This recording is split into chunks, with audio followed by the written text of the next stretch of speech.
La gran aventura de Paw Patrol y los guardianes del bosque encantado.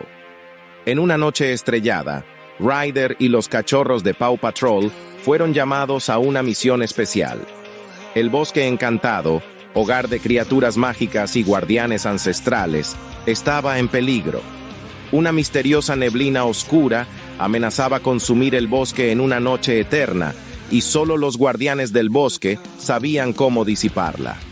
Ryder, junto a Chase, Marshall, Sky y el resto del equipo, se adentraron en el bosque. A medida que avanzaban, el ambiente se tornaba más mágico y también más desafiante.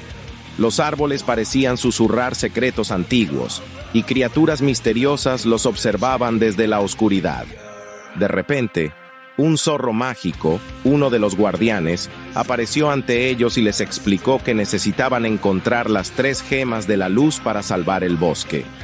Los cachorros, guiados por Ryder, siguieron pistas dejadas por los guardianes. Chase usó su olfato para detectar rastros mágicos, mientras que Sky volaba alto en busca de señales luminosas. Uno a uno, los cachorros superaron obstáculos, desde ríos encantados hasta campos de flores que cambiaban de color. Cada gema que encontraban les daba una pista sobre la siguiente, haciendo que la misión fuera cada vez más emocionante. Finalmente, con las 3 gemas reunidas, los cachorros llegaron al árbol de la luz. Al colocar las gemas en sus lugares, el bosque se iluminó con un resplandor cálido, y las criaturas mágicas celebraron. Los guardianes agradecieron a Paw Patrol, y Ryder les prometió volver cuando el bosque los necesitara. Así, la noche terminó en una gran celebración, con los cachorros de Paw Patrol como héroes del bosque encantado.